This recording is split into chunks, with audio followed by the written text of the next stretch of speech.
If you're in the apologetics sphere, you may have seen Cameron Bertuzzi's recent video on capturing Christianity that he no longer takes atheism seriously.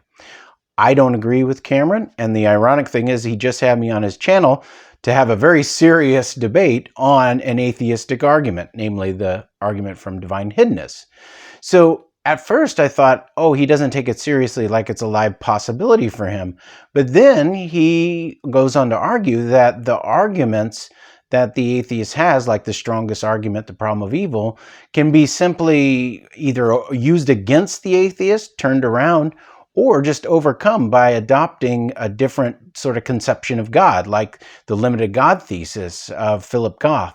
Well, I don't want to comment. There's a bunch of, I think, technical issues going on that are sort of problematic with this, especially because Cameron's doing it through a Bayesian framework. I think Joe Schmidt is going to probably do an excellent video addressing those issues. Also, Randall Rouser has done a good job addressing sort of like how much skepticism is warranted.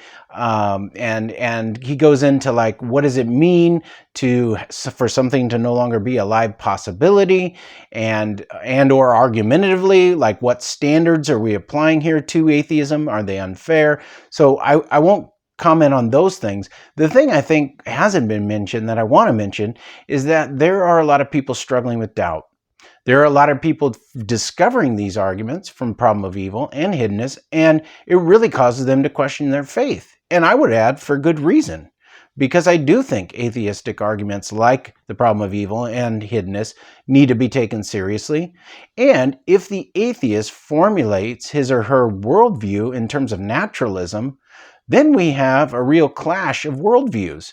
And there have been so many great books by Graham Oppy and Philip Leone and others that have debated theists regarding that worldview. So it's not automatically the case that you can just write off the whole worldview if they adopt naturalism. Now, if Cameron just doesn't take it seriously as a live possibility in his life, then I agree. I once was an atheist for a period, and I don't really consider it a live possibility anymore. But I think we need to be thinking of those that are struggling with it. Also, take the problem of evil.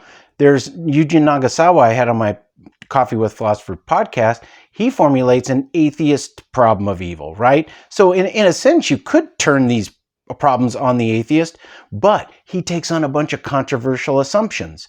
Like if you're going to avoid the problem of evil by going to the limited God, you're going to take on a bunch of other problems. So it's not without its costs, and I do think ultimately we need to take atheism seriously, even if it's not a live possibility.